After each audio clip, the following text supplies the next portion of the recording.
Good morning, good afternoon, everyone, and welcome to this new one-on-one interview organized by Johan Cruyff Institute, in which we will be talking about digital transformation in sports, the role of data, technology, and innovation in these unprecedented times. My name is Edgar, and I will be the moderator of today's session. Uh, and it's a pleasure for me to introduce you to Mounir. He's a co-founder and the CEO of Next Sport, a sports consulting firm that specializes in innovation, technology, and investment strategy. Founded in 2018, Munir oversees several projects on technology roadmap, innovation ecosystem development, and new monetization ways. Prior to this, he was a director of technology and innovation at the United States Olympic Committee, leading many projects related to technology, data, and innovation as Director of Technology and Innovation. Born and raised in Beirut, Munir is a world citizen who is passionate about sports, technology, innovation, and entrepreneurship. He's constantly challenging the status quo and has more than 50 years experience in creating, managing, and advising startups. Mounir relocated recently from Silicon Valley to Barcelona with his wife and two kids, speaks four languages, and holds a PhD in bioengineering. So, welcome to everybody. We encourage everyone to make questions writing in the question tab that is located on the right side of your screen. If you have any technical issue, we will assist you through the chat tab, also located in the right side on the screen. So we have 1 hour ahead to talk with Mounir about digital transformation in sports, the role of data, technology, and innovation in this unprecedented time. Good afternoon, Mounir. Thanks a lot for joining us at this virtual stage. Very, very welcome. Thank you, Edgar. Thank you. Good afternoon to you. Good evening to people who are dialing in from Australia and India, I saw. So these guys are staying up late, and good morning to everyone dialing in from the west side of where we are in Barcelona. Thank you for having me. It's a pleasure, Mounir. So, please tell us about Next Sports. What do you do? What type of clients do you work with? How you can help them? Please give us a little overview of what do you do. Absolutely. Next Sports is a consulting company. As you said, Edgar, we are less than 2 years old, barely 18 months old. The company has been founded in the Silicon Valley, yet on the first day of incorporation, we decided quickly to establish our headquarters in Barcelona so that we serve the European market and Middle Eastern market specifically. We specialize in four areas in the sports industry. One of them being data and digital, the other one being technology, the other one being innovation, and then investment. Our clients tend to be sports properties, rights holders, investment funds, companies that are looking to raise money, as well as technology corporations who want to get into the sports industry. We find ourselves at the middle of the square that is trying to work together to generate new value. Companies come to us either to help them think about what can their innovation and data and digital strategy look like, all the way to help them implement their innovation activities and digital activities. Since we arrived in Europe, to Barcelona specifically in September 2018, and we've had the opportunity to grow our business, and today we're very happy that we have a very healthy portfolio of clients. We are contributing to Barcelona as well as a city and to Spain as a country by organizing different events in the city and giving different employment opportunities as well to local talent. And thank you so much for having us again. Now, okay, Mounir. You were talking about raising money, technology, and generate new value with your partners and another sport entities, and looking always for new ways to generate business. We are convinced that these are difficult times for everyone, okay? And we want to know how your organization is adapting to this current situation. Yeah, listen. As soon as we were informed, about four weeks ago, already observing what was happening in China and Italy, back 8 weeks ago, we started putting into motion lots of processes and lots of habits of working remotely. I have to say we are kind of used. We were kind of used to that because we have lots of people who we work with that are not based in Barcelona. So we have people in the US, Okay. people in Portugal, people up in Holland. But we were not used to having like everyone, working remotely. So, Okay.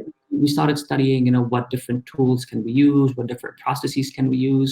We are talking to some of our partners to understand how are they working. We're talking to some of our clients to understand how are they working. And, one of our clients really came back with a very insightful yet very simple recommendation, because they run all of their business remotely and there are about 40 plus employees.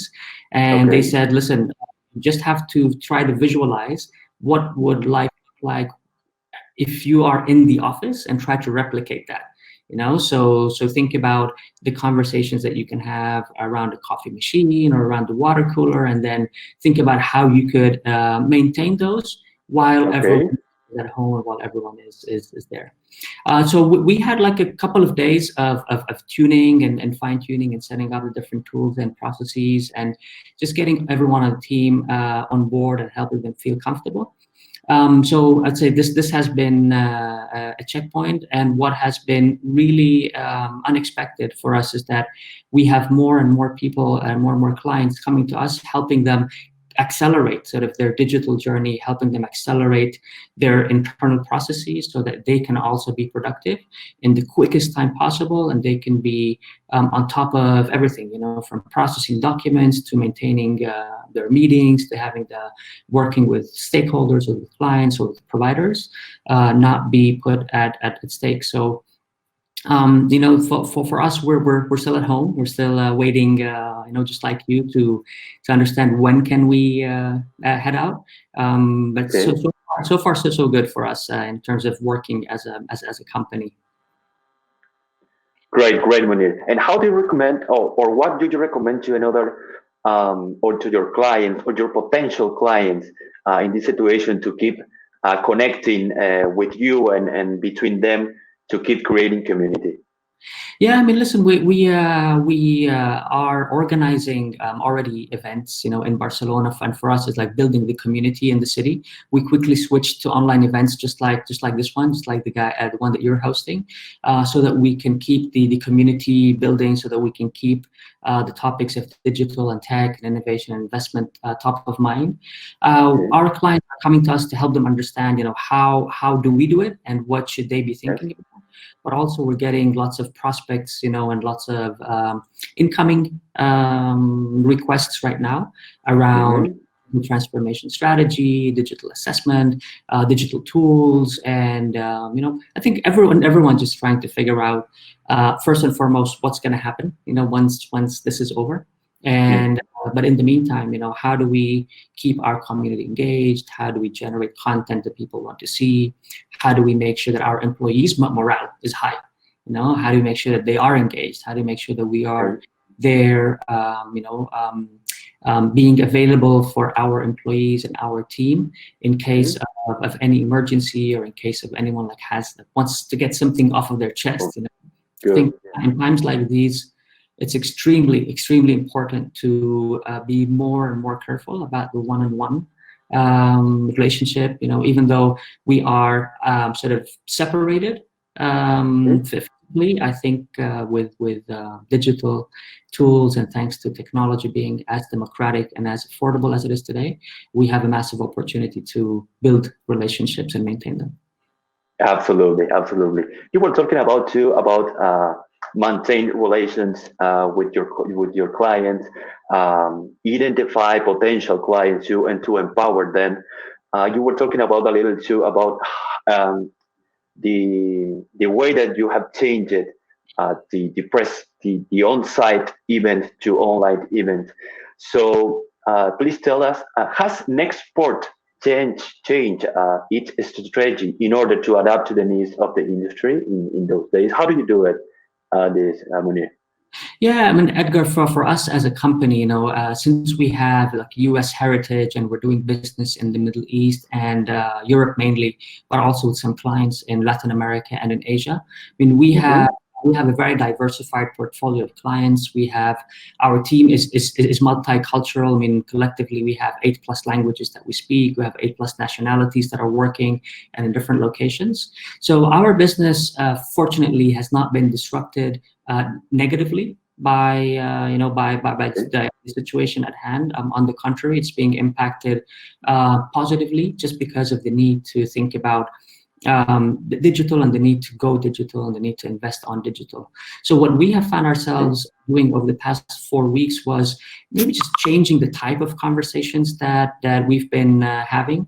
Whereas in the past, sort of we would be talking equally about innovation strategies and investing on innovation initiatives. We do understand that while that is important, maybe it's not as urgent as figuring Okay. out the digital and data and technology piece. So the conversations that we've been having with football clubs and federations and leagues and Olympic organizations over the past 4 weeks have been mostly around the digital. So maybe for us, in terms of a young company that is growing, maybe Mm-hmm. that means that the next months will be more focused on the digital data tech side rather than on the innovation side. Um, Okay. but we'll see. We'll see. We're all waiting to see what happens next. Yes, yes, yes. Certainly, this is a great challenge for everyone. Um, I invite you, Munir, to look about and focus in a global situation. Okay, so what do you think about a sports organization have to do to stay relevant or to keep engaging with their fans and brands and to keep bringing value to the entire community in these times? I believe it's a great moment, Edgar, right now for sports organizations to realize that we are really in the entertainment industry. Okay. I hope that sports organizations will realize this today. It's very hard for me to give an answer, regarding what should sports organizations do, but I can tell you a No. couple of things. One of them is that sports as a whole is an industry that moves people, unlike any other industry in the world. And I think this is a massive value that we have as a whole sports industry, no matter what type of sport we're doing, no matter what type of work we're doing inside sports. So that for one is a massive value that we have to leverage. Number two, any sports organization has an active community around it. Fans, followers, partners, stakeholders, sponsors, customers in general. I think it's a great moment to try to understand like how to engage this community, how to be relevant to that community, how to speak to that community, how to learn about what that community wants. And my strongest sort of recommendation would be that taking advantage of this time where there's no match day happening, there's no travel happening. We have Yes. some time back. We have probably the opportunity to think about our internal processes, our internal infrastructure when it comes to digital, when it comes to data. Ask ourselves, how well do we know our fan base? How well do we know our customers? How well do we know what do they want? How well do we know how can we engage with them and activate them? I really think it's a massive opportunity that we have in front of us right now to accelerate certain processes and also to realize that we are in the entertainment industry and that we have to figure out how to maintain relevance within this big industry. Yeah, yeah. I mean, in those days, we have seen a lot of sport entities and some sports organizations to have launched new digital initiatives, kind of examples, as you mentioned it. Even involving themselves in an e-sport tournament, organizing watch parties, rebroadcasting old and emotional games into their social platforms in a way to keep generating or be close to the fans. So one can say that those organizations who have set a digital foundation have a competitive advantage, among others, who haven't done it yet, right? So what do you think why do you think this is so important for sport organizations to go through a digital transformation process? I mean, you mentioned a few ones, um, but maybe we can, what do you think is relevant uh, to a sport organization to go or to transform to digital? Yeah, so listen, the digital transformation, it's a quite a big topic, right? I mean, digital transformation, simply said, it's around optimizing internal processes and incrementing revenue through digital tools and the digital products and digital processes. When it comes to the like companies or organizations generating content right now to be relevant to their community, I think, well, I absolutely agree with you 100% that whoever has that digital capability already available and whoever has the community already locked in has a big advantage. We're observing lots of digital storytelling happening currently. We have lots of our clients currently doing it through the events that we have hosted over the past 3 weeks. We've had the pleasure of hosting some people who are working in football clubs who shared with us, what are they doing, transmitting old games while at the same time utilizing social media to stream sort of the commentary as if that game was happening real time, and it's very, very interesting because the games that they're streaming most of the times happened before social media existed. So it's very nice to see, how would social media engagement look like, had it been available to us back 20 years ago, right? Yes. So, and I think really that we have to be creative in times like these. If we observe some of the teams in the US, like NBA teams and NFL teams, they engage lots of their staff in the storytelling process. So they engage their heads of nutrition and their heads of physiology and their heads of ticketing and people who are working inside the organization, like to share, what is it like? What does it look like to work here? What stories do we tell? What is life like with you, with your family? The other day I was watching the San Francisco 49ers, for example. They're publishing sort of cooking videos, which I use one of them. I absolutely loved it. Prep with banana, right? But it was like the nutritionist of the team who was explaining to that, and it was at home with family.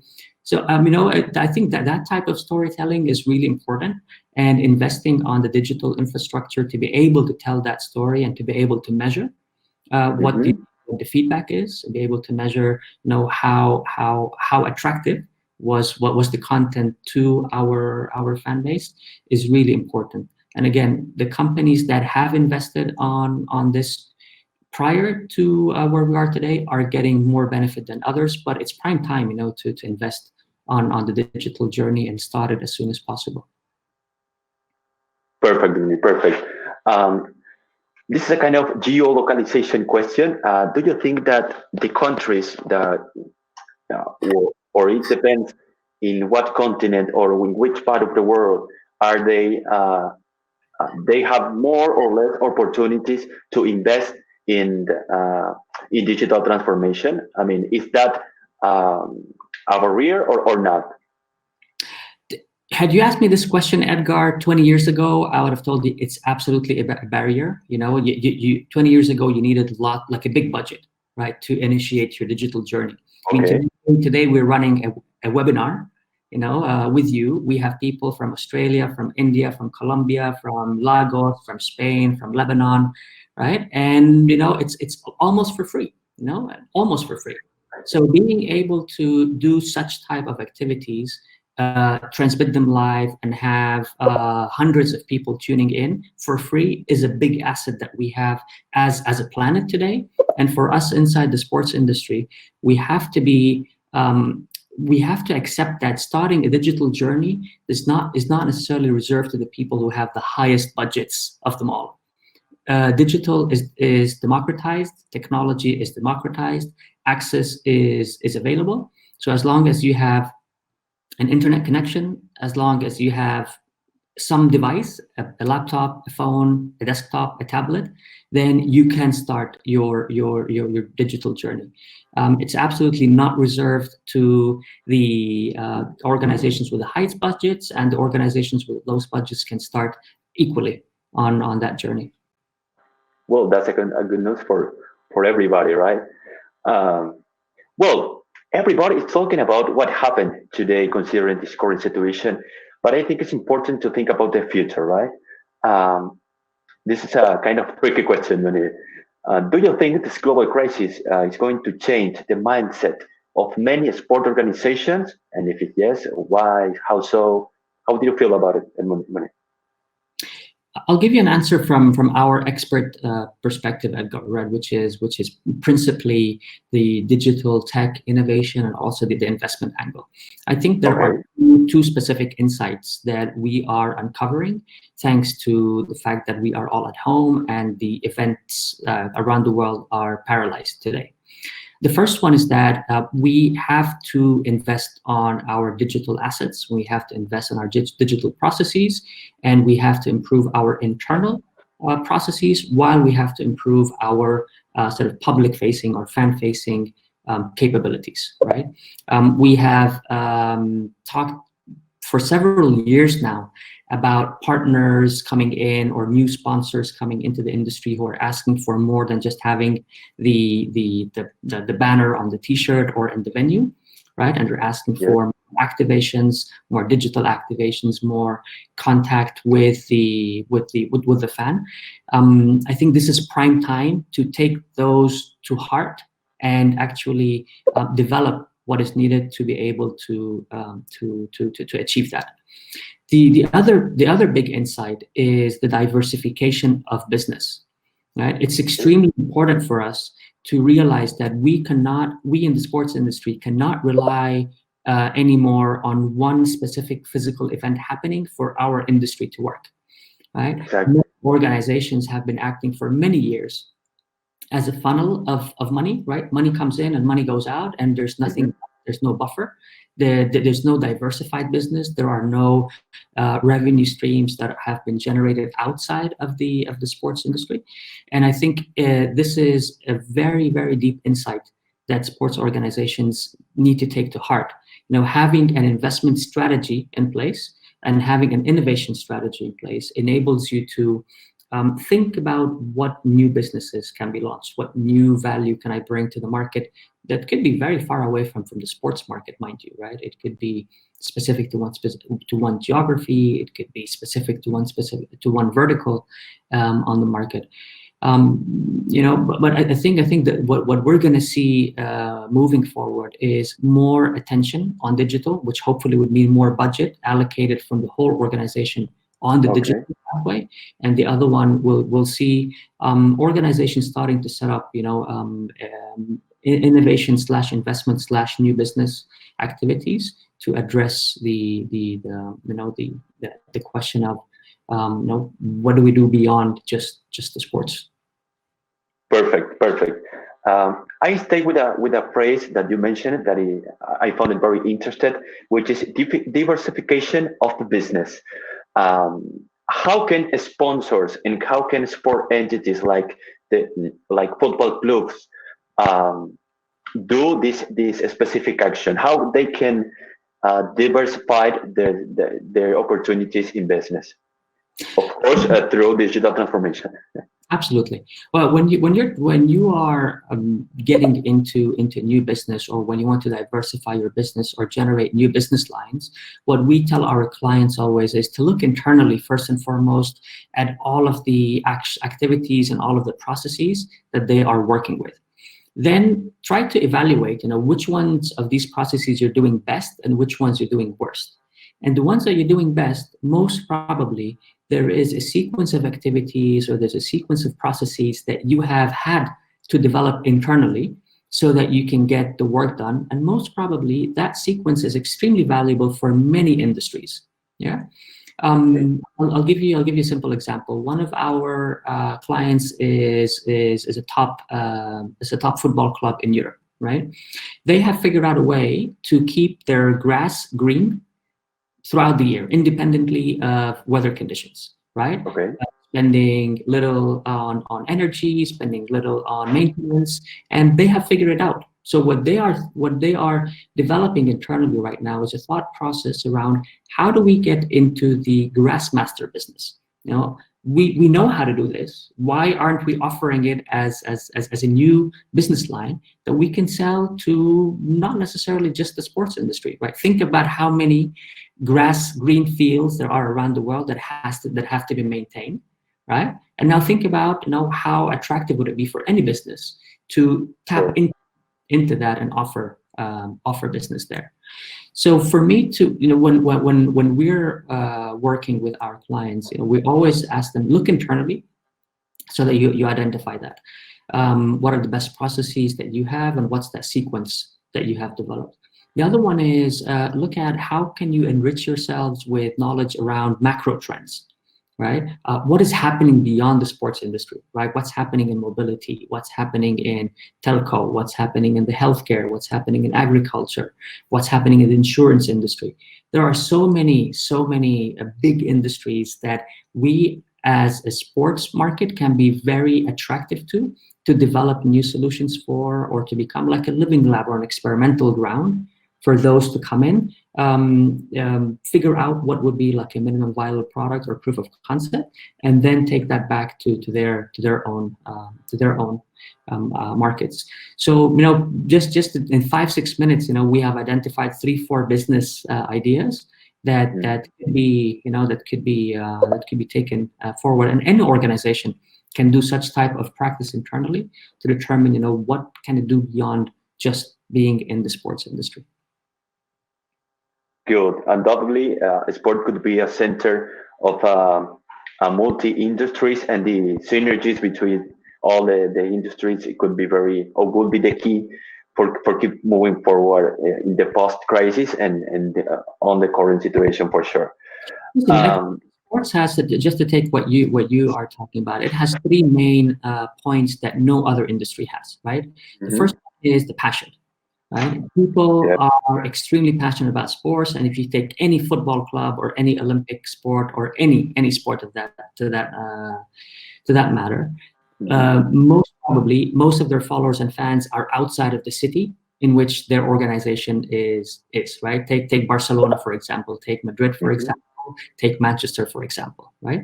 That's number one. So sports has passion, or passions drive sports, and there's universal following. Number 2 is that in the sports industry, generally speaking, we don't have as many rules and regulations such as in the healthcare industry. So, for example, we don't have FDA approvals so that we can test different technologies and test different ideas here and there. So transforming the sports into a playground for tech development or into a living lab is extremely important. Yesterday we had the pleasure to host someone who owns multiple football clubs in Europe, right? And he was talking about the importance of making those clubs become assets that are available for startups that are developing their technologies, so that they can come and test their technologies at his facilities and improve sort of the product market fit, and develop tangible working solutions and tangible benefits.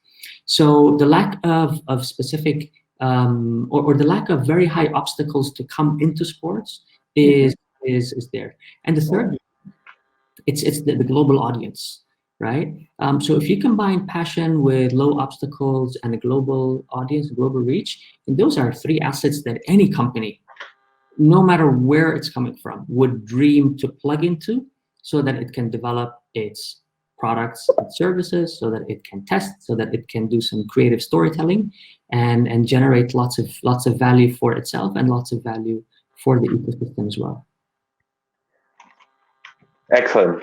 I think this could be, or these 3 points are very important. You're talking about passion, low obstacles, and global audience. And saying that, and from your perspective and your experience, which kind of sport entities or sports disciplines are investing more now in digital? I would say across all sports sectors, that there are outliers in terms of investing heavily, and then Okay. outliers in terms of not investing at all, and there's like a big chunk. I would say that it's a common thread across all sports industries. Whether you're talking about professional or amateur, talking about Olympic or professional, you're talking about men or women, you're talking about urban sports versus not professional sports, right? Everyone's thinking about, how do I, as a sports organization, bring value? So let's think about this. Let's take an equipment manufacturer, for example, right? Let's take any equipment that you can think of, right? Just think about one. Now think about you using that equipment, whether it's in the gym or outside of the gym, or could be your bike, let's say, right? Now think about all of the constellation of devices that you as a consumer or you as a prosumer are purchasing, so that you can utilize the whole combo in conjunction, so that you can extract value for you as a consumer or you as a user of that specific equipment.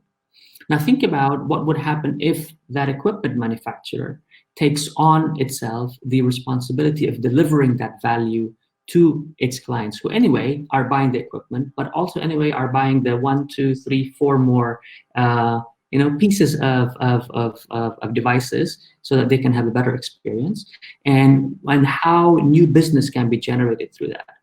So digital transformation in sports, I would say it's across the globe, it's across the markets, and it is the development that is enabling sports organizations start to act as platforms that can bring new value to the people that are either using their equipment or following their games or consuming their storytelling online. Perfect. I think the great example of what we are talking about is all the audience that are connected right now, people from India, Australia, Barcelona, Italy, Netherlands. So that makes us very happy, right? Lebanon also makes me very happy. Great. I would like to share with you some questions from the audience, Mounir, if you don't mind. Please.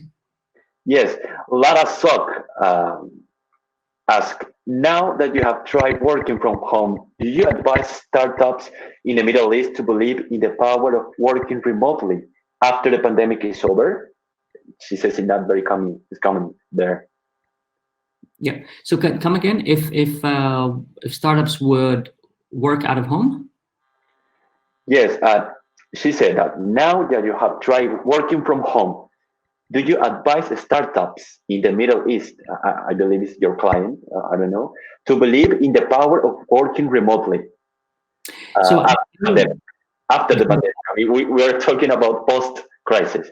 Got it. So listen, I think what I would recommend is to take advantage of what we are living currently, to accept that our co-founders and our developers and our partners and our clients do not have to be in the same city or the same neighborhood where we are. I think the world is our our space.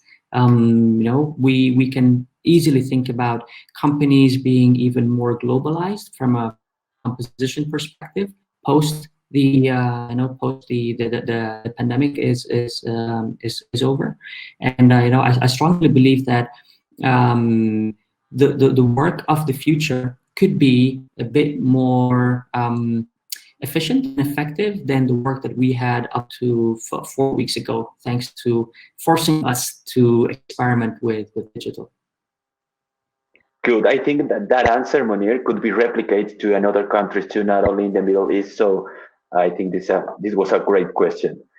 Marcus Allen asks 2 questions, actually. The first one, regarding keeping the community surrounding a sports club engaged at the moment, how often would you recommend to post content on social media platforms for community level sporting clubs? Oh my goodness, Mark, that's a question more for my marketing manager, Bea Indurain, than to me. I don't know. What Bea tells us the whole time is, it's not about quantity. It's about quality, right? And it's not about posting as much content as you want to. It's about figuring out how to engage best with your community. So me not being a storytelling expert, me not being a marketing expert, I tell you this is what our marketing expert tells us, and we see massive value from her input and from her feedback. So I feel very confident telling that to you as well. So the next one from Marcus, and outside of just historical game footage, what other types of content do you think is appropriate at the community level? So besides historical footage, Mm-hmm. I mentioned to you that I follow, for example, cooking lessons, because now I mean we are at home and we have to cook as many meals as meals are needed. You know, we can't afford the luxury of heading out to have a lunch or breakfast or dinner. So cooking, you know, has to be good, has to be varied. You know, so we're looking at lots of online recipes. We're learning lots of new cuisines. So this is a pain point we could say that everyone has. You know, people like myself, you know, who has like a family, you know, got my wife and 2 kids, and we are the whole day together at home right now. We're trying to find out ways in which we keep our kids entertained, but not have them be in front of a screen the whole time, right? So posting content that is relevant for families can be amazing. Yeah, I think the opportunity here for us wholly is to unplug ourselves from where we are and start to think about the people who we want to help and we want to impact. Try to empathize with them, understand what would be useful for them, and then, you know, help them get that type of knowledge through our channels, because they're going to be looking for it anywhere, anyway, elsewhere. Good. Well, we have a lot of questions here. Alejandro Heinrich asks, will this crisis accelerate the adoption of digital technology and innovation methodologies in sport entities? Is kind of what we're talking about. If so, will it be funded at the expense of other business lines, or do you see that these topics as complementary to business as usual? I mean, when you're allocating budget, right? I mean, you're working with a finite, you know, pool of money to begin with. So if you have not foreseen that you would be spending on digital today, and all of a sudden you say, I want to spend on it, I mean, of course you're taking away piece of money that you had allocated elsewhere. The question for me would be, how do we as an organization today, no matter, you know, which organization we are, how do we prioritize our activity for the coming weeks while we are focusing on the long-term vision, right? So combining these sort of short-term actions with the long-term vision is prime for any organization right now. And hey, if an organization decides that it has to invest on digital because this is the way that it will be able to deliver more value to its consumers, and it will be able to get out of the situation quicker, then I think that is a decision to make. And if not, then maybe they should not be spending money on this specific topic and dedicate it to other. Good, very good question from Alejandro. Felipe Flores asked, what is your opinion about regional games of the future now that the Rio 2020 has been postponed? I don't know if that's... What is my opinion on regional events now that the Olympic Games of Tokyo 2020 have been postponed? Yeah, yes, I think it's more about digital or maybe some transformation. Okay, the events in general, you know, have been driving the sports industry for a very long time. You know, I worked at an Olympic committee, you know, for several years. My co-founders come from Olympic organizations and other sports organizations as well. So we do understand how important events are for the industry in general. I think the wake-up call for us now is to try to imagine ourselves, you know, or imagine what do we do beyond just the event, you know. So this specific crisis is forcing us to think beyond the event. I mean, this morning I was listening to a podcast with the head of tourism of the country of Spain, you know, who has massive problems because, you know, Spain is a big tourism is a big revenue stream for the whole country. So when people cannot travel, and events cannot happen, where can we as a sports industry be relevant is a key question that I would ask myself moving forward. Good. Linus from Greece says hi. Which is the better methodology for sports club to adopt for its customers? He's talking about multi-channel or omni-channel, and why? I don't feel I understand the question. I'll try to answer Menios anyhow. So the methodology for sports clubs to adopt so that it can drive value to its customers, for me, have to start with knowing who your customers are, right? If we know who they are, and we know what are their habits, and we know what their behavior has been with us, whether it's through our digital touch points or through our physical touch points, then we're able to understand how to deliver to them more value.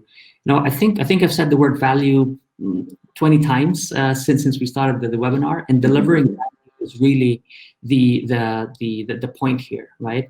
If we cannot deliver value to our marketplace, we will not have a rising marketplace moving forward. So whatever method, whatever digital, whatever tech, whatever action you're taking, I would always keep in mind the definition of the value that we are bringing to our customers and partners and stakeholders in general. Okay, Alejandro, ask again a brief question.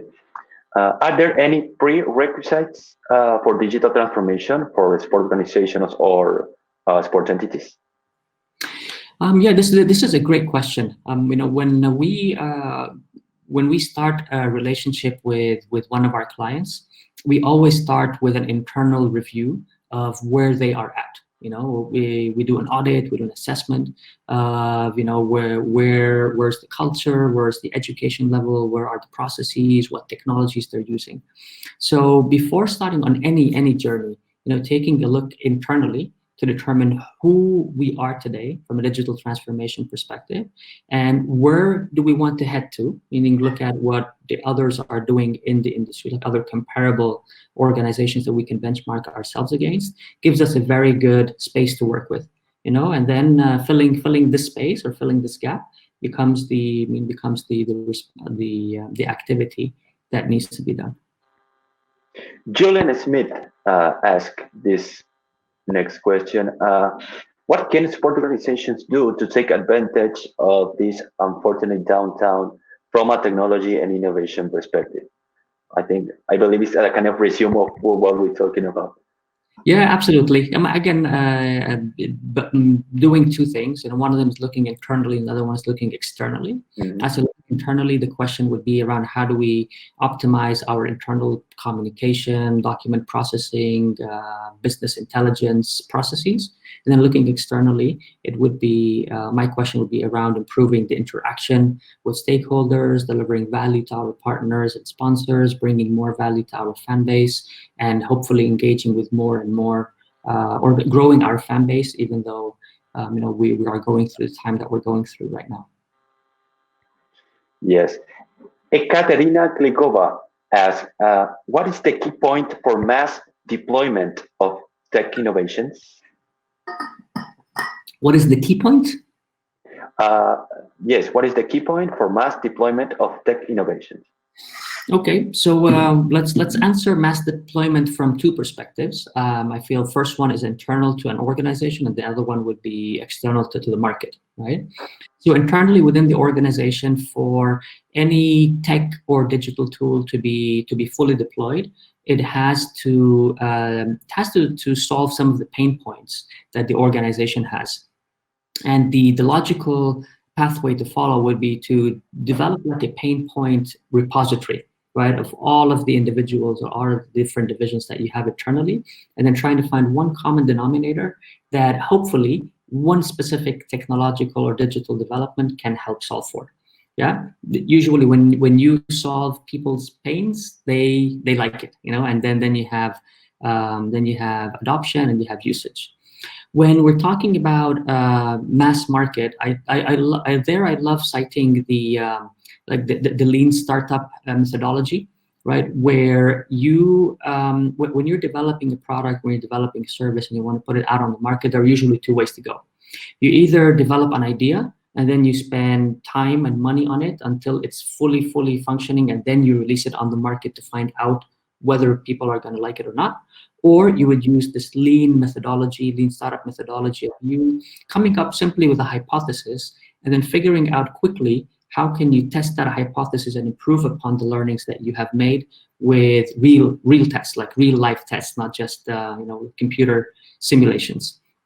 I find myself sort of advocating for the lean startup when you're thinking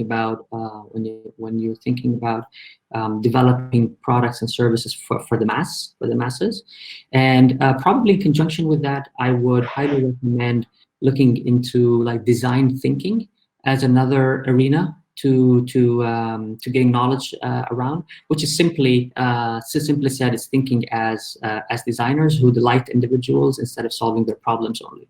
Right? And design thinking and lean startup are two schools of thought that have been generated in the Silicon Valley, and they're used by so many companies around the world today. So I'd highly recommend you look up these two terms and determine if that can help you.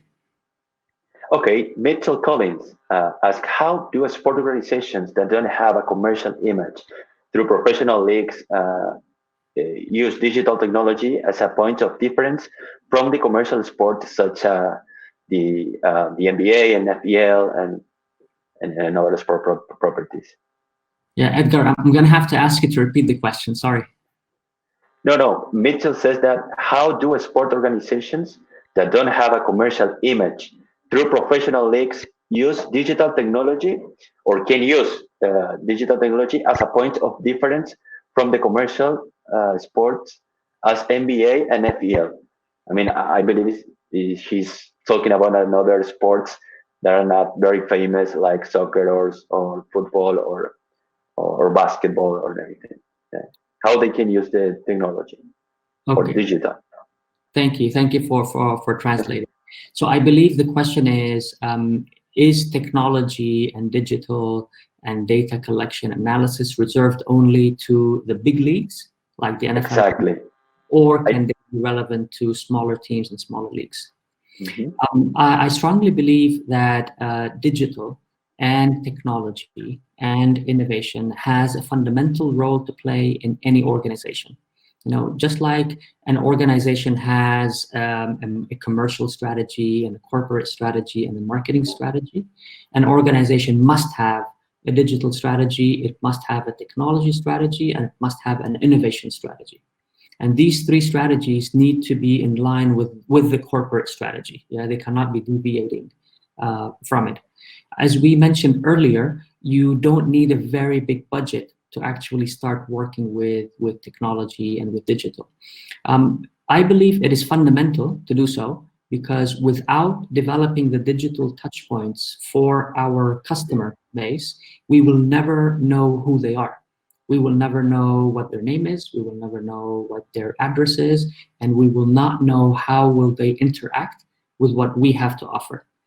So by enabling ourselves digitally, we learn about our fan base, we learn about how they are interacting with what we are producing, and then we learn about how do we improve the production internally so that we can address deliver more and better value to them, and consequently deliver better value to our partners and to our stakeholders in general. So please don't think that technology and digital is reserved only to the big organizations. Any organization in any country, in any sport, can benefit massively. Good. This is a sport governance and kind of digital question from Hussein Zekri. To improve and develop more football around the world, it must be a high level in all parts of the world. So do you believe that FIFA or another sport organization must help many other nations and associations to use data and new technologies in Africa or Asia, for example. Yeah, and I absolutely believe that technology and data can enable any organization to provide massive value to the world. Yeah, I mean, a very simple question around talent scouting, right? How do we uncover talent that is being generated, for example, in your country, Edgar, in Paraguay? If that talent is relevant and helpful for a sports entity that is competing in a specific sport in Singapore. Right? Yeah. So today, we can say that most of the time we are relying on agents or we are relying on scouts who physically spot you as talent and then recommend you through a WhatsApp group or through a phone call or through an in-person visit to that specific entity.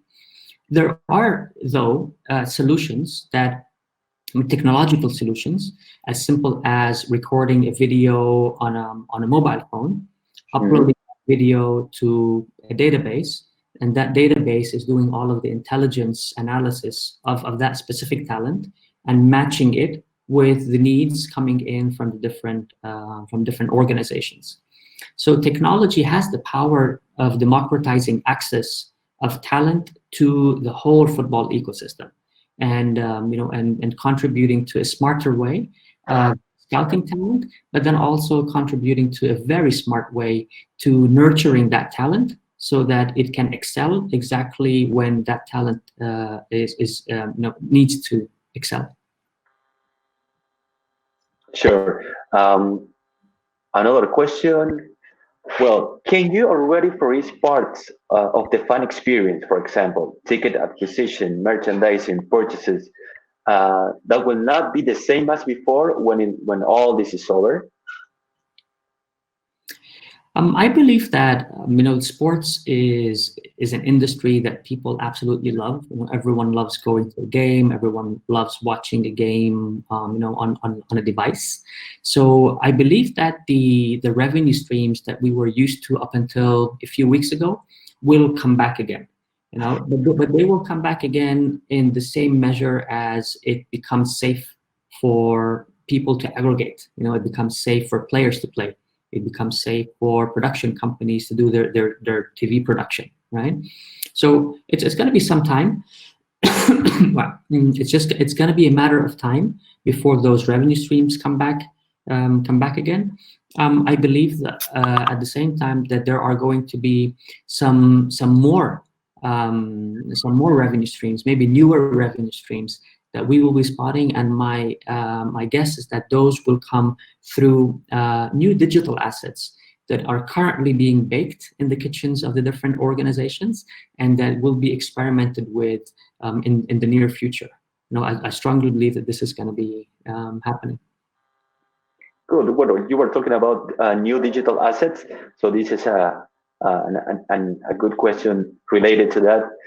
Do you recommend any podcast or another digital assets or further resources people involved in the sport industry should leverage during this time? Or maybe? Absolutely yes. Absolutely yes. There are endless webinars and podcasts today. With respect to what we had 5 weeks ago, this one here is a proof of that. I would highly recommend, just doing an online research. There's not one specifically that I would recommend.